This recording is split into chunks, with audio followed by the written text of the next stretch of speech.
Oh, man. Welcome into Dropping Dimes. Is there a lot to talk about today? As if the 3 games from last night's playoffs weren't enough, on top of the 4 games tonight, then there's breaking news on top of it all. There's so much show to talk about today. So much NBA action. It's tough to figure out where to start. I guess I'll start with the breaking news and get that out of the way. And then we'll go over to the game action thereafter. And then we'll close out with to look forward to tonight's game. So first and foremost, we have a shakeup in the Boston Celtics front office. Danny Ainge is retiring. Brad Stevens is moving up to be head of basketball operations, I believe is his new title. I can look it up right now. But Brad Stevens is president of basketball operations. That is his new official title. And they no longer have a head coach. The speculation was that they were going to have to do something in the offseason. What's going on, Ramon? The first to join us in the chat. Said good morning, afternoon, evening, everybody. The speculation was they were going to have to do something in the offseason. Once again, they could hide behind the idea that, in last night's closeout game, there's no Kemba, there's no Jaylen Brown, there's no Time Lord. They're a shell of what they should have been going into the playoffs. But that being said, it's been a regression, on some level. Even with the talent that they have, they just weren't going to compete with the big boys, and they weren't in serious title contention, especially with Tatum and Brown playing as well as they did all the season, and the team just looking like it lacked any real heart and emotion. They were just up and down, down by huge amounts in numerous games. There were a number of games where they looked like the Lakers last night. The vast majority of the team does not look good and doesn't give a shit. So Danny Ainge is stepping down. He's been in that position for a long time, and to show for it, he won a championship. He made the finals a couple times, made the conference finals numerous times. He only missed the playoffs 3 years in his role in the front office there. So a job to be commended. He did get a chip. And every year, by and large, since that Nets trade, they've been in discussion for the most interesting offseason. Like, they look at all the stuff that they could do and the flexibility and the trade exception that never goes anywhere, but we got them, and we got draft picks. And, some of those draft picks panned out. Look at, taking Tatum when others said at 4th that they're reaching for him. Well, looks like they might have made the right call there, and drafting Jaylen Brown. And, they've done well in certain aspects, but that Kemba contract is now an out-and-out disaster. And I'm curious as to, because there will be other moves made. I'll be interested to see if Brad can divorce himself from the relationship that he's had with his players and whatnot, and move some of these guys out, retool the team. Marcus Smart is more than likely gone just because he has the most tradable contract, and there are a number of teams that would be, I'm assuming, interested in him because he has that tougher mentality that championship squads are kind of looking for. I don't think he's quite the player he was 2 to 3 years ago, but on the right team, he could definitely be a piece in a championship contender. So huge shakeup with the Celtics. We're going to move on because, once again, there's too much to talk about. Moving on to injury news with Embiid. He has a partial tear in his meniscus, and he is listed. He's not listed as out. He's listed as kind of a day-to-day situation. And by what I can find online, depending on where the tear is, it could be just a week to 2 weeks. If it's on the outside of the tendon, then it's just a pain management situation. And, it could be out for a week to 2 weeks. But that's kind of huge given where they're at right now. They need to close out tonight, and then they would move on and face the winner of Hawks and Knicks, which looks like it's going to be the Hawks, and the Hawks are playing really good basketball right now. If they had Embiid fully healthy, then who doesn't favor the Sixers in that instance? But without Embiid, gotta kind of favor the Hawks. Man, everything is breaking right for Nate McMillan. They fire Lloyd Pierce. McMillan gets promoted to the head coaching position. Simultaneously, Bogdanovich comes back, and they have looked pretty lights out since then. And now they potentially move on to the next round, where all signs point to them playing the Sixers if both of them close out their series tonight. But Embiid being out, best case scenario is 1 to 2 weeks. Now, I haven't heard that officially from any writer or any team official, whatnot, saying giving any kind of timeline. But from what I read online, if it's just a pain management situation and the tear is on the outside and it's just like a small tear, then he doesn't need surgery and he could be back in the lineup. The other thing that is, I guess, beneficial for them, it's in the other knee. It's not in the one that he's had numerous injuries on, had to sit out long stretches of time because of it. That was his left knee. This is his right knee that is bothering him. And what's weird is when you watch it, it really looked like he hurt his tailbone, not his knee. And then they were saying knee thing. Obviously it is, just in the clip when you watch it. He just so violently falls down. I mean, he falls a lot. Him and Anthony Davis. And some of it is, you know, you need to protect your joints. It's like if you're landing and you're about to roll an ankle, don't try and put weight on it. Just kind of crumble. It'll reduce the stress and pressure that's on your ankle and potentially could save you from an injury. So some of those falls are just trying to save yourself from an injury, and others are ridiculous foul baiting. And then the final few are legitimate, at least from Embiid when I see it. I mean, he gets checked on a screen and crumbles like a house of cards, and the dude is 6 inches shorter and 100 pounds lighter, and be like, that shit didn't happen. Physics doesn't work like that. And then he'll look at the ref and be like, oh, come on. And you're like, I'm sorry. I wish I was a ref in that instance and just look down and be like, you know damn well that you are play acting right now. I'm not going to give you that call, buddy. It's not going to happen. So Embiid is now out. No timetable is given. Best case is 1 to 2 weeks. We'll see. Say they move forward tonight, they close out. It's going to be a tall task. Tobias Harris needs to go into full beast mode. And then they move on. Right now, the Hawks have so many guys that potentially can get you a bucket at all times that the defensive advantage the Sixers hold is somewhat nullified, especially without Embiid there, because you're going to need to run out Thibault plus Simmons, and that means your offense is going to fall off a cliff. I mean, Simmons didn't hit a free throw until the last game, and when they went to Hack-a-Ben and lost the game partially because of that. I don't want to foist all the blame onto his shoulders and his lack of foul shooting, because then there's the flip side of Doc could have taken him out, but then Doc is saying, well, if you want to take out Ben Simmons, one of the best point guards in the game, then you don't know basketball. And I understand what he's saying. I understand both sides of the argument. I'm not entirely sure what you do in that situation because you need to ride with your best players. But anyway, Embiid being out changes the complexion of that team pretty severely. If they manage to get past the Wizards tonight and then get past the Hawks, then Embiid would be back and we get a conference finals that should be pretty stellar. I think the Hawks get smoked by either of their potential 2 waiting opponents.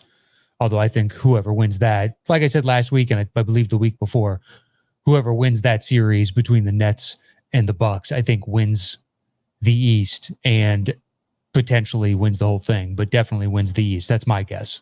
I think those 2 teams are playing better basketball. They're better constructed. and evenly balanced is Bucks, potential is Nets, depending on whichever you favor. I hedge towards the evenly balanced of the Bucks, but we'll see once we get to that. All right, let's move on to last night's game action, because then we have the 4 games for tonight to look forward to as well. And there's a whole lot of show, and people are already jumping in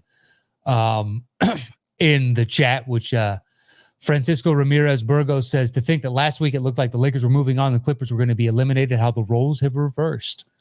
And then JJ Davi says, will these playoffs be known as the injury playoffs? All those injuries, what is the main cause, you think? And then finally, Jeremy Bauer says, I respect the amount of research you put into this show, going all the way to the severity of injuries and what it could mean. No worries, man. It's part of it. You want to see how the effects.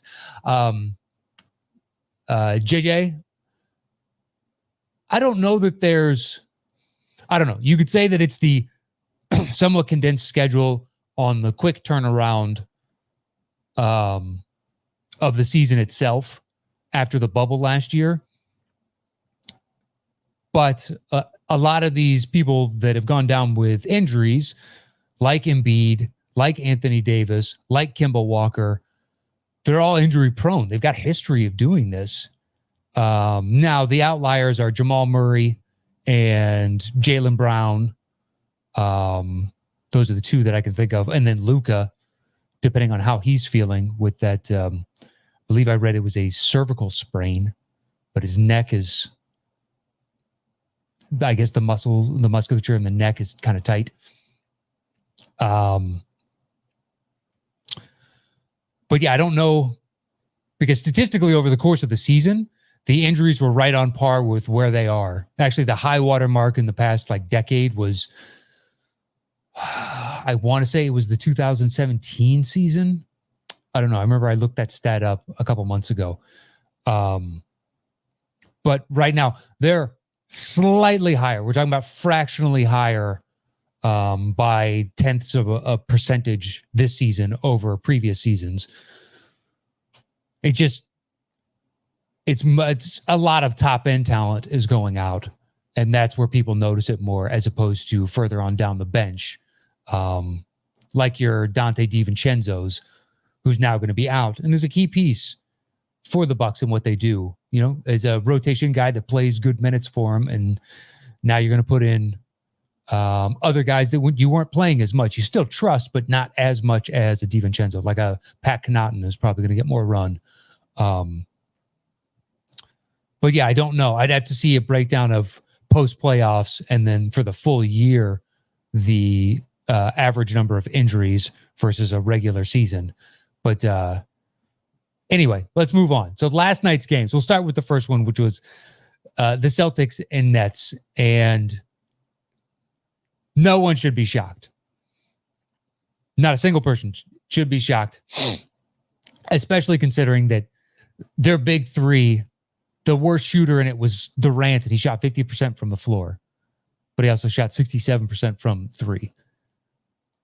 So when you're 3 and they're taking a decent number of shots, Kyrie had the fewest number of shots at 14, and he still shot above 50%. So those 3 guys are humming, and the Celtics are playing without 3 guys that should be playing heavy minutes for him, and Brown, Walker, and Time Lord. It was inevitable.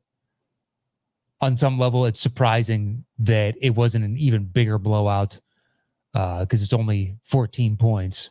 And as others have pointed out, it really seemed as though the Nets were playing with their food, especially in that last game. They came out and they weren't really taking it. They didn't seem dialed in. Let's put it that way.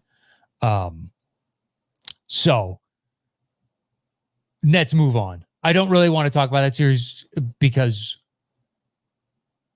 it was inevitable. We all knew it was inevitable. Congratulations to the Celtics for getting 1 win. I thought it was going to be a sweep, especially after the way they looked in those first 2 games. The Nets, that is.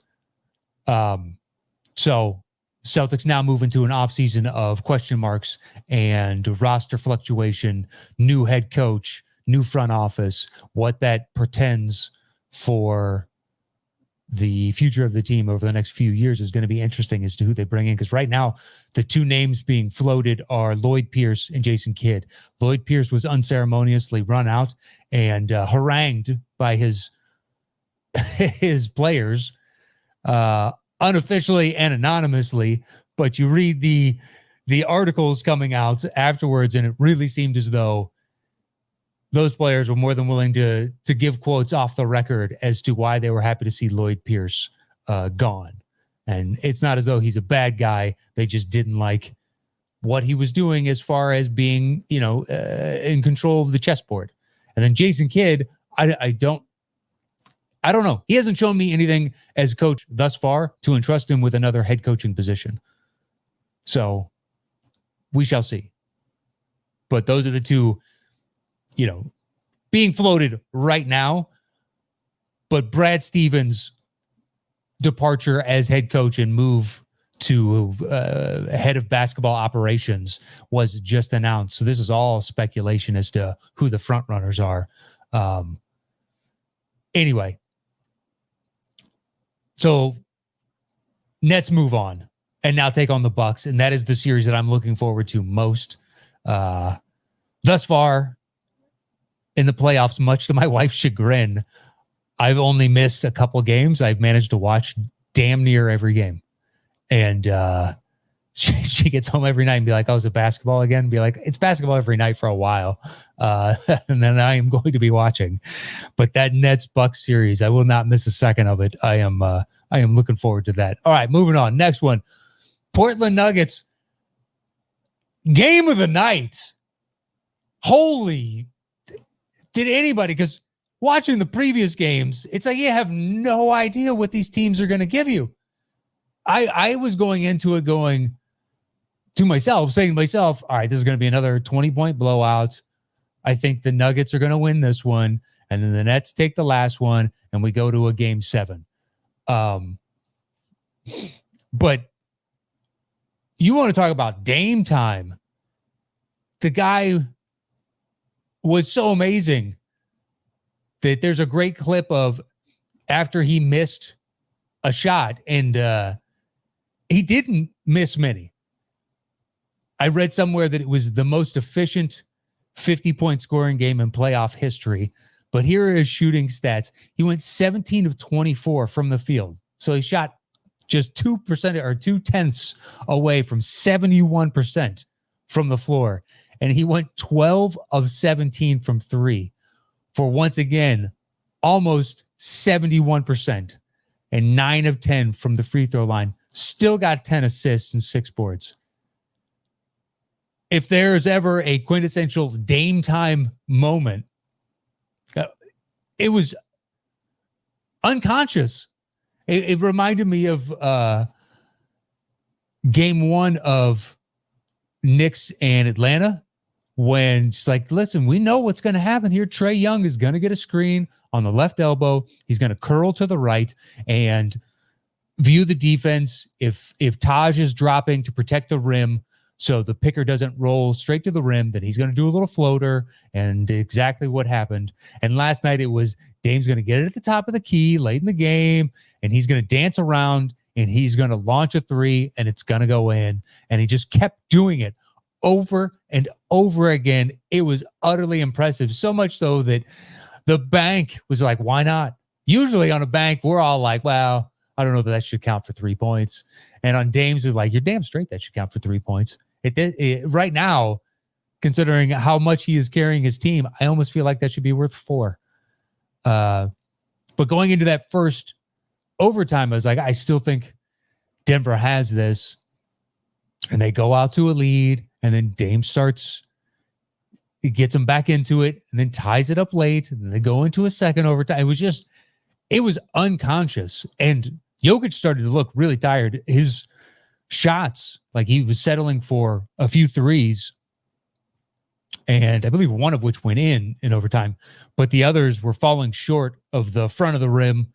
And, the offense every single time, much like it's Dame dancing around at the top of the key, it was dumping into Jokic and try and do cuts around him, which is, a lot of their offense anyway, but it just seemed so one-dimensional that if you had Jamal Murray out there, he could cook a little bit and probe the defense, potentially get them to collapse and kick out to an open Michael Porter Jr. or someone else for an open three. So it just came down to Jokic, like, we literally need you to do everything. But Michael Porter Jr. looked good last night. He shot 10 to 13 from the field overall and 3 of 5 from three. So that is quality, but Jokic put up 31 shots. I mean, he is their primary by a long stretch. But they got solid minutes from Monty Morris, and that was huge, especially late in game. That was huge. And he was pretty clutch at the free throw line.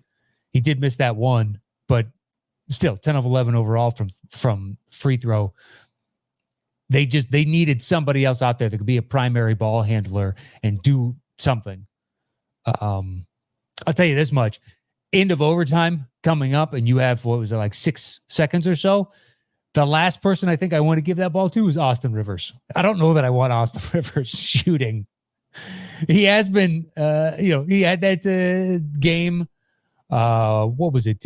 Was it game 3 where the quote unquote Austin Rivers game where he went off and had a good game? But man, I've watched a lot of Austin Rivers in person because Clippers tickets are much cheaper than Lakers tickets. Even when the Lakers were terrible, it was double to sometimes 3 times the cost. There's more demand here. So I have watched a decent amount of Austin Rivers. Now, he has matured and grown. That being said, like, there was one where he was trying to do too much, as you will see Austin do. And he was driving with his right from the left key, probably not left key, but the left wing. And I knew he was turning the ball over as soon as he started doing it. It was late in the game. I think it was in overtime. And of course he turned the ball over. It was like, I've seen this move a lot. But that shot in OT when the game was knotted before they went to the second one, I was like, ooh, the last person I think right now I want shooting that is Austin Rivers. Now, he shot 50% from 3. And if you take that one out of the equation, he went 4 of 7 instead of 4 of 8. So a quality night from 3. But in those high pressure situations and moments, pretty sure I don't want. I'll take Jokic. I'll take Porter. I'd even try Morris in that instance. I think I'd steer clear of Austin Rivers, but that is also me bringing in previous history as opposed to what he's actually producing in this moment. But so now it's Denver with the lead. And who do you guys think? Let me know in the chat. Who's winning this? Because I go back and forth. I can't make up my mind as to who's going to win this. I think on paper, Portland, because they've got everybody back, makes more sense. But Denver has grit and determination. They've been in these situations. Look at last year's playoffs where they went down 3-1 twice and managed to dig themselves out. So now they're up 3-2. They could hypothetically close out in this next game.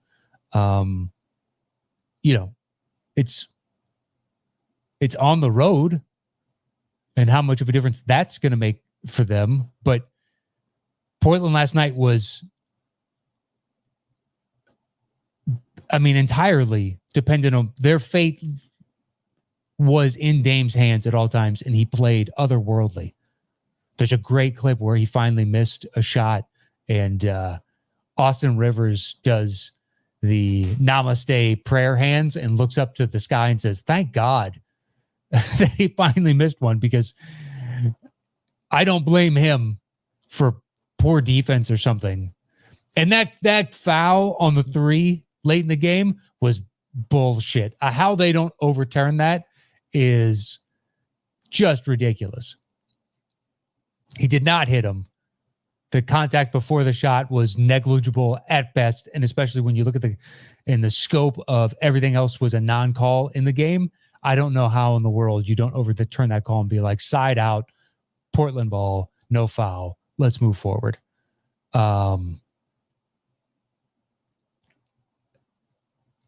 So in the chat,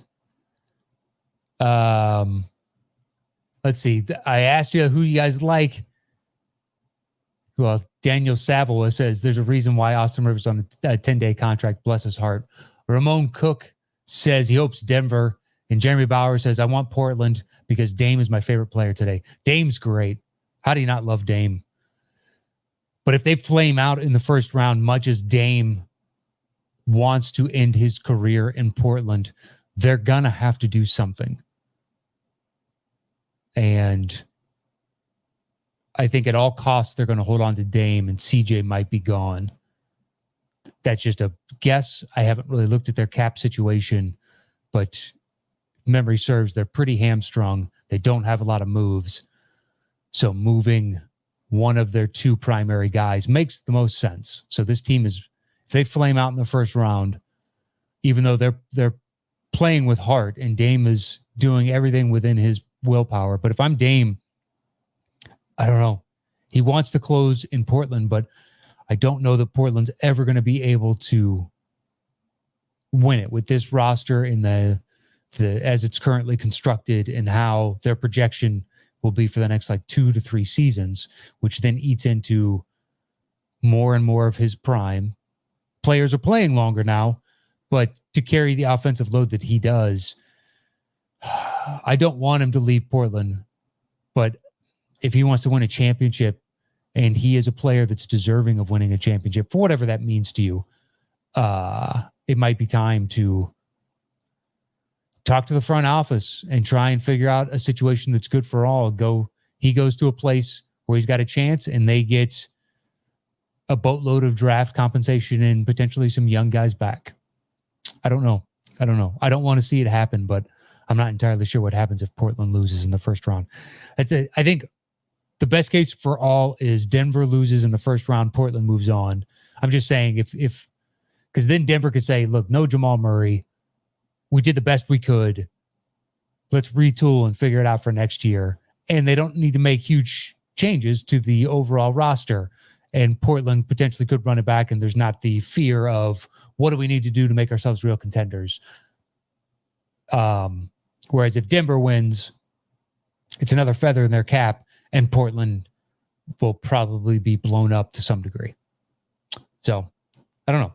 Moving into the final game, the one that started the day I was most looking forward to, and then it started to transpire, and I was like, well, this game is out of control, which is the Lakers and Suns. And depending on which side you were pulling for, it was a hell of a game, or it was a terrible game. I think it was really interesting.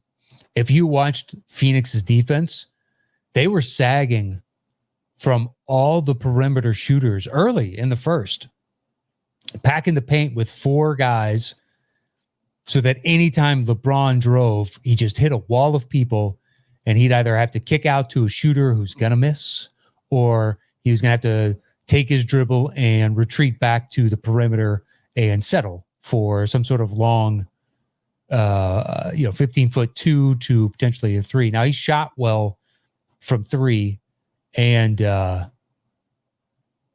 well overall, I would say, but I believe he only took 18 shots, which here I'll look it up real quick. 19 shots. He went 9 of 19, 47%. It's not bad. 6 of 10 from 3. There you go. So 60% from 3. But considering nobody else was hitting shots,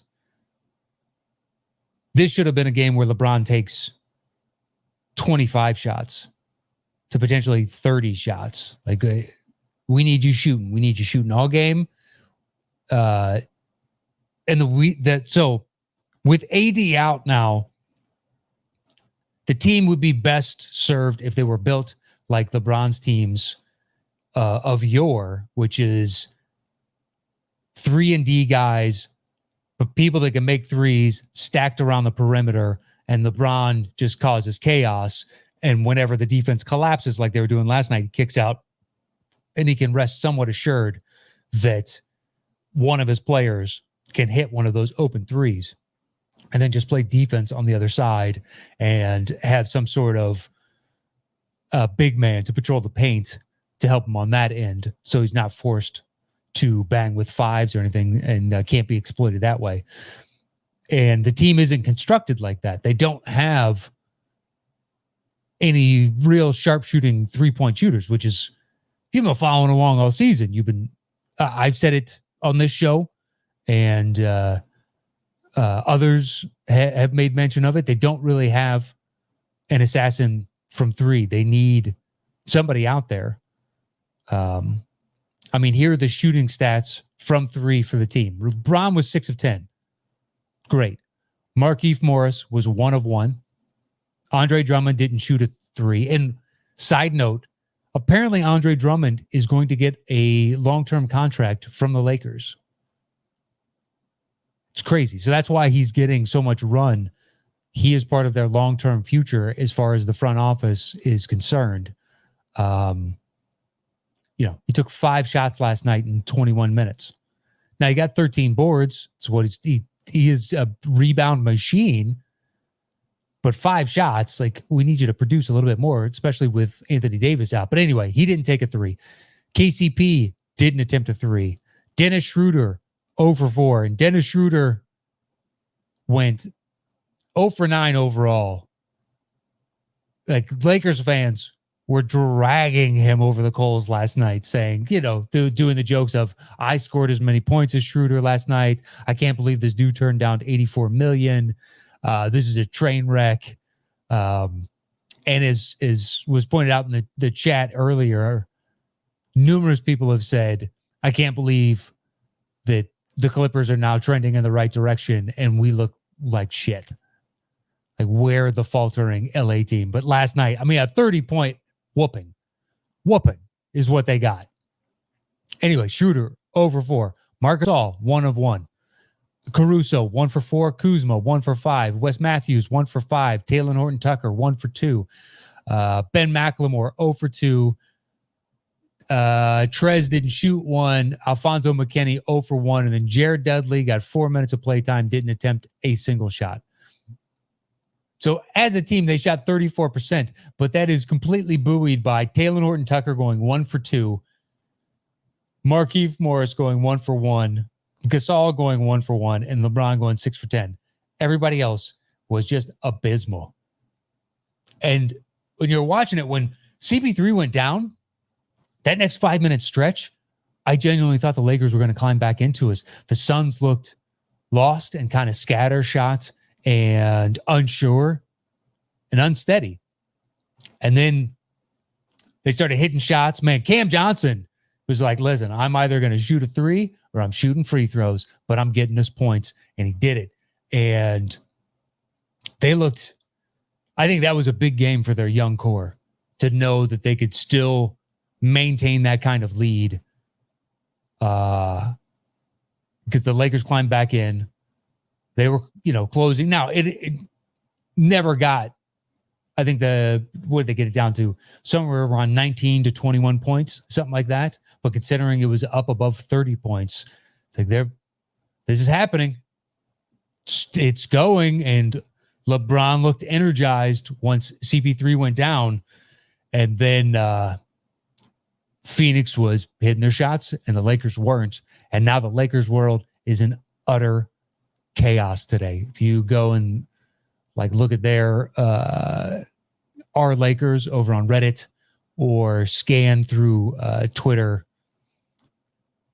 this is what kills me about Lakers fans. Now, personally, I'm pulling for the Suns because the Lakers won a championship last year. The Lakers have won a lot of championships, and I'd rather see somebody else in contention for it. I'm sure the NBA would prefer to have LeBron moving forward because he's the marquee star. Him and Curry. But to have Curry already out and then LeBron go down, you still have the Nets on the flip side, but they're not nearly as beloved as Lakers. I don't know a single Nets fan. I don't have one in my life. Whereas I know plenty of Lakers fans. So I'm personally pulling for the Suns just because it's something different. But this is what kills me about Lakers fans. Yes, they won a lot of championships. So the expectation level is that, but they also have, fans that are just delusional. Like when the rumors were starting up about Bradley Beal before the season started, and I saw so many Laker fans tweeting, we should go out and get Beal. It's like, you have nothing to offer. Not a thing. And be like, we need Beal. We need to go get Beal. It's like, do you understand the salary cap? The fact that you shipped out all your assets for AD? But, on last night's loss, it was like, we got to ship so-and-so out. We need to go out and get this marquee guy and that marquee guy. And we got to make these moves and be like, you don't have anything to go and get those people. The team that you have is going to be roughly what you have next season, especially if you're talking about extending Andre Drummond. But just the wild expectations, I think, also fuels some of the public dislike of the Lakers. A, they've won so much, but B, just their fans are so obnoxious about we're the best. We need to go out and get the best. The best players need to be here. They want to play here. We're the Lakers. And you know what? That's borne out to be true. I think the rest of us are just kind of sick of it. Most of our teams, my team's heyday was 25 years ago. That hurts to say aloud. We've had somewhat peaks before. It's like last year when they're making their championship run, Lakers fans seem like, man, we suffered for so long. Like I had to sit through and watch Robert Sacre and be like, you do realize that basically 26 other fan bases do this perennially. So don't give me this woe is me shit. I have suffered through much worse lineups than what you had to go through in that era. I don't care. So now moving into the next game, will AD be back? I do not know. I have not looked into the speculation. Will Chris Paul be back? I do not know. I have not looked into the speculation. And if those are gone, is LeBron and co enough to beat this surging young Phoenix team, or will Phoenix be able to close out? I am so looking forward to that game. That one's going to be super interesting. But last night was a drubbing. Flat out. I can't think of another time where a star of LeBron's magnitude just got whooped that hard in a playoff game.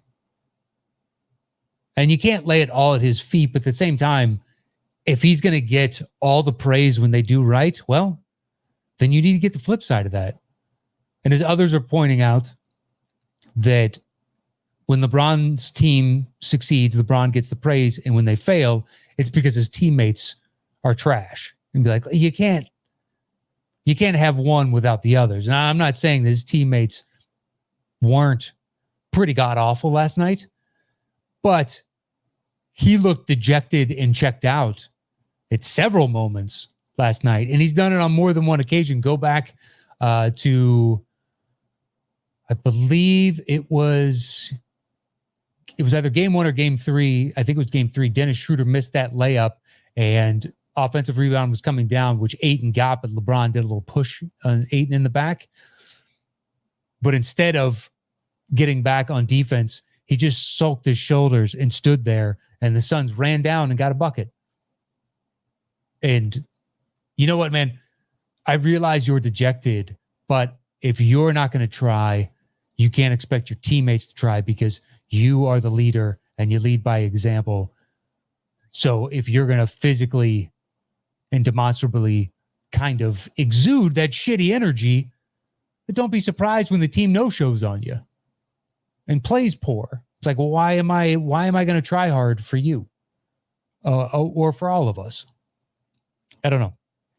So this next game is, I am really looking forward to that, because especially if it's going to be young Suns, sans Paul versus LeBron, and whether or not even if AD is back, I will be intrigued, because that groin should be, still a little sore. So, all right, let's move on to all of tonight's games. We got 4 of them. It's a lot to get through here. So the first one suddenly became intriguing with the Embiid news, which is Wizards Sixers.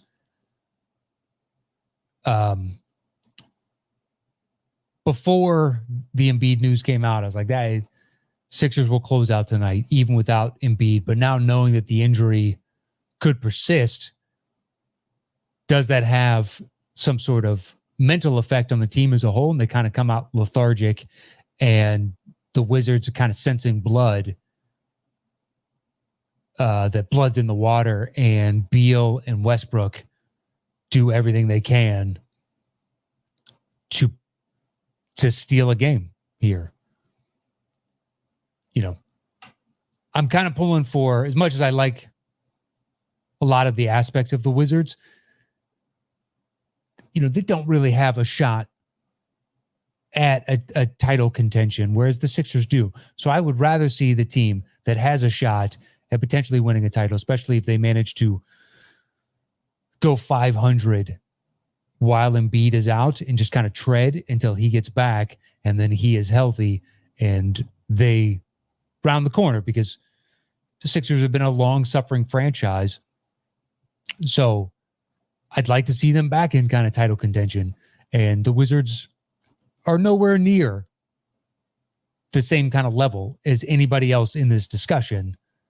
So, but it'll be interesting, because you're going to need a monster game from Tobias Harris. That's what needs to happen. If Philly is going to have a remote chance, you need to have a monster game from Tobias, and then the surrounding cast needs to put in like a good effort night. They don't need to all be excellent, but you get quality shooting from everybody else on the team. Whether it's Simmons finally, getting over the hump, Danny Green shooting well from 3. Seth Curry didn't have a good game in the last game from 3, but he can round the corner on that, or turn the corner rather. Potentially be seeing more minutes from Thibault, and I guess Dwight. Will they put, Dwight into the starting, rotation and have him play heavy minutes at center? That'll be interesting. But Tobias Harris has got to take a lot of shots, A, and B, shoot, 45 to 48% from the field overall on those shots. And put up, 4 to 5 threes, make 2 to 3 of those. And Danny Green shooting 40%-ish from 3. Seth Curry shooting 40%-ish from 3, taking all those shots, getting the nice little 8 or 10 points from Thibault. Ben Simmons controlling the pace of the game. Like, that's how the Sixers are going to win this. And the Wizards on the flip side, although Bertans is now out, so it's going to be a Westbrook, do everything you can, and we'll get spot minutes and spot points from everybody else. But from the Wizards, you know precisely what it's going to be. It's these two guys taking all the shots, everybody else rebound. Which I've been on teams like that before, and it really comes down to the type of player that's taking the shot as to whether or not you're going to make the concerted effort to get the rebounds. Like, when you play with somebody who's much better than you are, you just have to see that. You got to stuff your own ego and be like, I have to be honest with myself. That dude is a much better shooter. It's not even close. And I play with guys that are great guys, and I'm more than happy to do everything I can to facilitate, set screens, get rebounds, and chip in when I can. But I know that statistically, it makes more sense to try and get the ball in his hands to shoot as much as we can, because that gives us the best chance of winning. I've also been on the flip side with guys that, yes, he is the best player, but he's also a dick, and I don't like playing with him, and he's selfish, and it's ridiculous. And he's barking at dudes and just like, we're doing everything we can to make you shine, and you're not happy with it. You can get the fuck out of here. So will those guys all buy into another night of this? I think so. Westbrook has really changed a lot of the identity of that team, but I still think the Sixers can take this, and I would favor the Sixers tonight. All right. That's game one. Game two, which is, I will be simultaneously watching both. Thank God for streaming, because I can open up more than one game at a time. I watched both the games last night, and then eventually was just glued to the Portland game. So Hawks Knicks, it's back in New York. Is the crowd going to be strong enough? The crowd's going to be amped. God love it. It is great to see MSG back, man. Save for the dude spitting. And look, everybody has been talking about fan behavior across all the talking head shows, podcasts, columns. The Westbrook popcorn thing to me was like, it's Westbrook, so I think that the fan knows that, and because he runs so hot, he can get a rise out of him. And I think that's why he did it, to be disrespectful for sure, but also because you knew you're going to get a reaction from him. So when I saw that one, I was like, I'm not too surprised, because it's Westbrook and because he's not quite a villain, but he is always kind of, he carries a scowl on his face, and it's easy to make him the face of your displeasure if you're the other team and whatnot. And you can get a rise out of him, and he runs hot-tempered. And so I figured that was part of the motivation, not, behind all of it. And the spitting was just unconscionable. And then you had the fan running onto the court, and then the water bottle at Kyrie. And that's the built-in history of everything. But Kyrie warning about it beforehand. I'd like this to be not the charged atmosphere that's going to be. And then people are pointing out, well, you shouldn't have stepped on the leprechaun. Like, I don't know if that's justified in getting a bottle thrown at you. But what I think it genuinely is people have been so cooped up for the past 15 months that they've just some of them have lost their minds. Just they're over the top about being back in public and feeling the energy of a crowd and letting your emotions get the better of you. Whereas if we hadn't had this past year, then maybe we only have one or two of these incidents. I could still see the bottle happening with Kyrie, and I could still, see one of the others, but the bottle with Kyrie, 100%. So I don't know. I'm going to chalk it up to, there's a lot of assholes in the world, and now we've kept those assholes cooped up and released them back into a sporting environment where emotions and passions are charged. But I don't know. It's all pretty terrible, and it needs to end. And I like that they're now releasing the people's names. So that's good. I don't know that there'll be any repercussions, but to release the names, to know that there potentially could be a social backlash as well for acting like a dick. Although in certain circles, like the water bottle at Kyrie, because it's Boston and Boston fans, I could see them celebrating that. Fuck that guy. He gave up on us. He said he was going to stay long-term. He left. Whereas all the others, the Trey getting spit on, it's like he turned into a new villain for MSG, but MSG kind of embraces that. They love that guys show up to be a villain there. And the fan running onto the court to touch the backboard, like that's streaking in essence with clothes on. I don't know. I hope it stops. Okay, moving on to, like I said before, Knicks rather. You got to favor the Hawks right now. They're just playing better team ball as of right now. Julius Randle, man, oh man, just won most improved player, was in the MVP discussion, and now that looks like a fool's errand in that the Hawks game planned him to perfection, man. Him and RJ Barrett have not shown up, and it's turned into the Derrick Rose, we need you to do everything, because right now nobody else is creating. And wow, can you imagine had they not traded for Derrick? I don't know that they'd be in this position, but let's just say they got to number 4 without him. Who in the hell is going to be getting points for the Knicks in these moments? Like, do you really anticipate Alec Burks having the crazy game that he had in a game 1 to keep them in it over and over and over again? I certainly don't.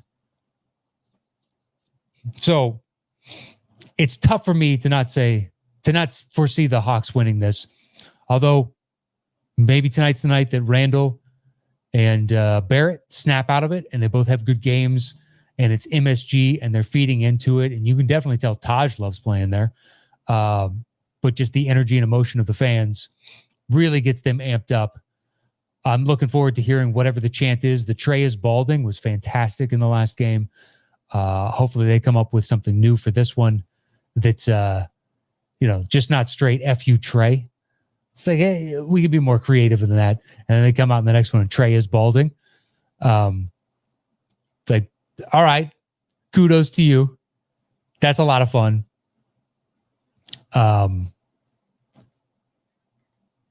But as of right now, I just think the Hawks are getting production from so many different places that, yes, if you potentially change up the way in which you game plan for Trey, but then that'd be leaving open Bogdanovich or Herter, he could get hot, or Collins, or Gallinari might snap out of it and have an excellent game. They just have a lot of options after their number 1, whereas the Knicks, their number 1 is playing piss poor right now. So I assume the Hawks are going to win that. But God bless it, I hope MSG shows up tonight. All right, game 3 of the evening, starting at 9:30 Eastern time, 6:30 my time. Grizzlies Jazz. There's another where I think Utah takes it. So Jake Cleveland asks, who scores more tonight, Morant or Mitchell? Well, Memphis needs Morant to score as much as he possibly can. I don't know that the Jazz need Mitchell, especially in a game like this where, yes, they lost game 1, but they've won 3 straight. So they've gotten that whatever potential shakiness could have materialized out of the way. So Jingle and Joe, Bogdanovich, Conley, Rudy Gobert, and Clarkson. Just like, there's 5 options that I really like. Whereas flip side, Memphis, it's like you got Ja, you got Brooks, and then after that, I'm not entirely sure what you're going to get from everybody else. And I'm not saying they're going to play bad, but if the top 6 players of Utah are all having good to great games, how in the world can Memphis match that firepower? And I also think that just their youth and lack of having been in these situations comes to bear every once and again, whereas the Jazz have been here in these playoff series.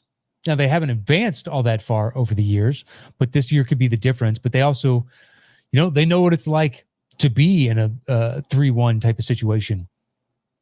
And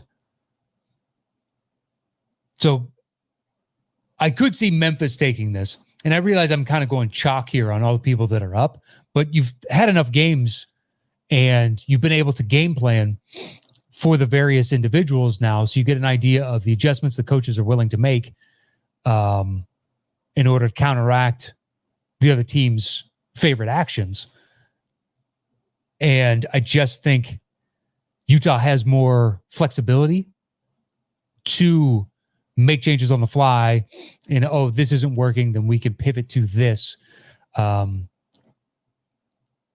what's working in Memphis's disadvantage is the fact that, Jaren Jackson Jr., who's a really good player, has only played a handful of games, came back from, a meniscus tear, and was held out longer than the average person would, and could have been from an overabundance of caution. They're looking forward and projecting outward just from beyond this year itself.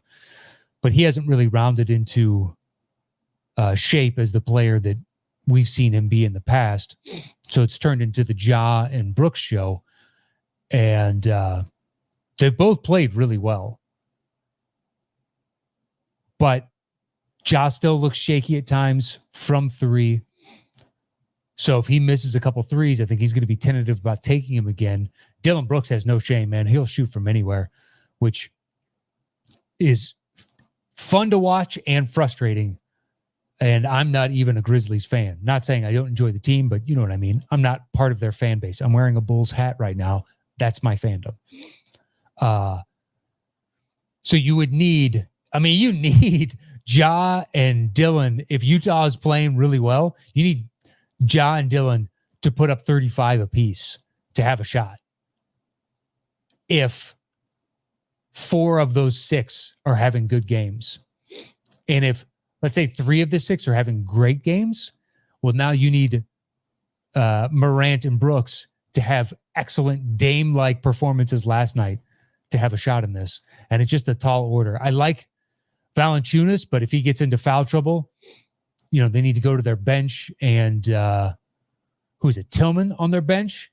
He's played well in spot minutes. But then,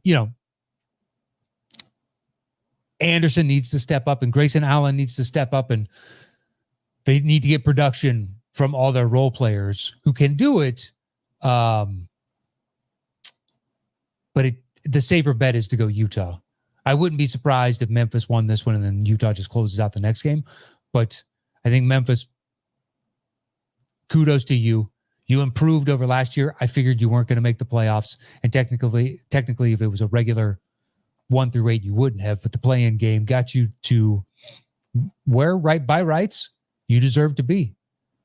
You clawed your way in. You got there, and you haven't looked like pretenders to the throne. And the next 2 to 3 years is going to be super interesting. They could round into a tough out every year in the very near future, especially with, Lakers are getting older, and with the lack of assets and where their salary cap is, their inflexibility. The Clippers getting older, lack of assets. Denver, Jamal Murray's going to be out for a while. Warriors coming back and adding Clay, but he is older. Portland may end up blowing up their team. Who knows? Dallas needs to retool around Luka because this team ain't it. So there's a lot of question marks in the West. You could be like, this could be OKC 2.0. I don't know that there's 3 MVPs on this team. And I don't know that Ja is full on in the MVP discussion type of future, but he could be. He's got potential for that. So take solace in the fact that of all the top tier teams in the West, the next 2 to 3 years, there's a game plan for what you have and where you could be. You'll be going up like against Phoenix. Phoenix looks like it's going to be, man, sorry. Nose just turned super itchy. Allergies today have been killing me. I'm just glad I haven't been congested. All right, final game of the night. Mavs Clippers. Holy, Mavs looked like they were going to potentially sweep this. Then Luka, at the beginning of game 3, tweaked his neck and has not looked the same. And then now, without Luka forcing the defense into situations that they don't want to be in, it does not free up someone like Tim Hardaway Jr. to do a lot of the things that he was doing before. If Kristaps is only going to play okay to good when you need him to be the second star in this equation. Now, right now, the reports are that Luka's trending towards being okay, but I don't even know what the hell that means, especially now, the Clippers are a front-running team. If you've watched them enough, this collection of players, as they're constructed, they are confident, boisterous, loud, abrasive, and in your face when they have a lead or when they have confidence and momentum. If you punch them in the mouth, a lot of those guys will crumble. They're all bark and no bite, save for Kawhi. But I'm not buying into a PG fully yet. Marcus Morris is an all bark, no bite. Pat Bev has been played off the court. Jackson, I don't trust, even though you need him out there to potentially get some buckets because they have spotty production from other guys. Serge hasn't looked right. And he would be pretty key for them right now. Like it's a whole lot of, but now that they've seized momentum, suddenly they're looking like a tough out again for the Mavs. But it's more so if Luka's not anywhere near 100%, that team has no chance. Just no chance, man. Because when he's at 100, it doesn't matter the defensive scheme that they throw at him. That's how good he is.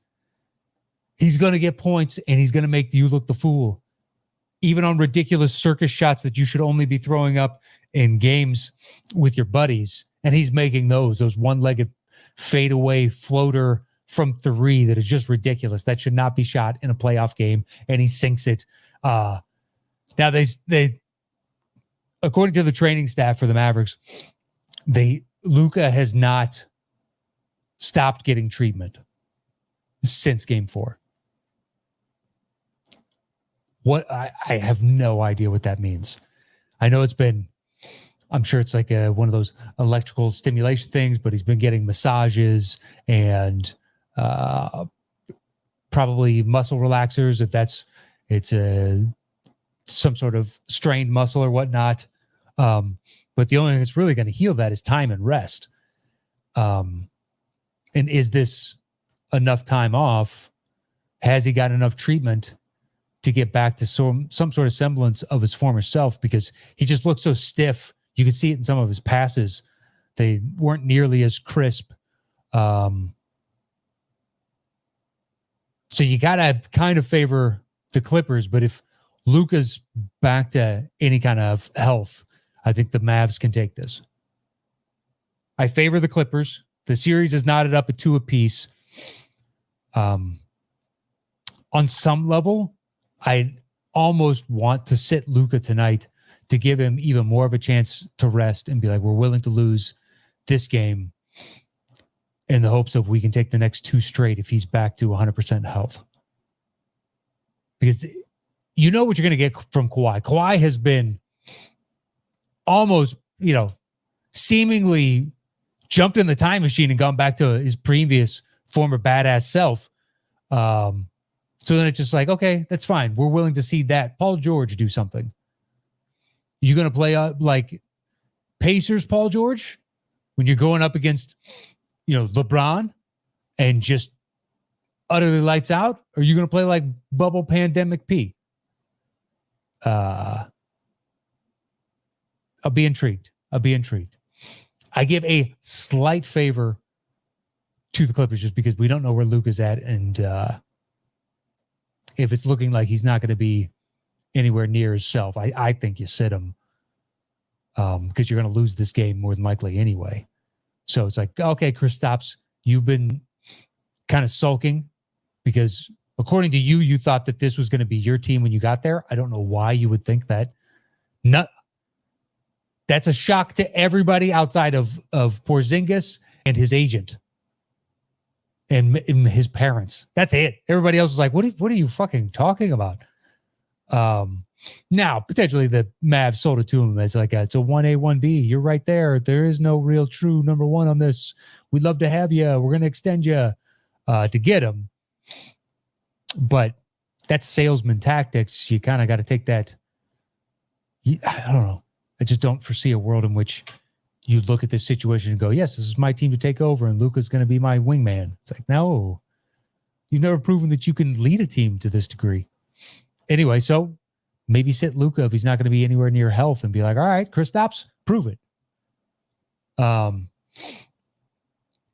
right, well, that is it for today's Dropping Dimes. We're over an hour. I think that's more than enough basketball talk. Enjoy tonight's games. I know I'll be watching along with you. Tweet me. Let me know what you think, what you liked, what you didn't from all the action tonight. It's at Matt Knost. I'd love to hear it. I love talking hoops with you guys.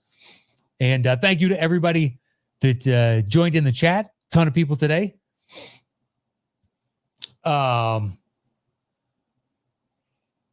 Andres Ortiz says, ouch to KP. The marketing here in Dallas has Luka all over town. Yeah. I had never heard anything like that, except when the reports were coming out that Porzingis was unhappy with his role. And I was like, well, why are you unhappy with your role? And then I thought I was going to be the number one on this team. It's like, what? I don't live in Dallas, and I know that is ridiculous. Anyway, all right, that is it for Dropping Dimes today. Stay safe out there. Get your shot if you can. Let's get to herd immunity, guys. We're so stinking close. Let's get to herd immunity. In the meantime, wear your masks and, be kind to your fellow man out there. Don't be an asshat and throw bottles and spit on people and do terrible things. Although I can't imagine any of you would, but just ridiculous. Let's be kind to our fellow man. All right. That's it for today's Dropping Dimes. So see you guys next week for another edition. Until then, adios.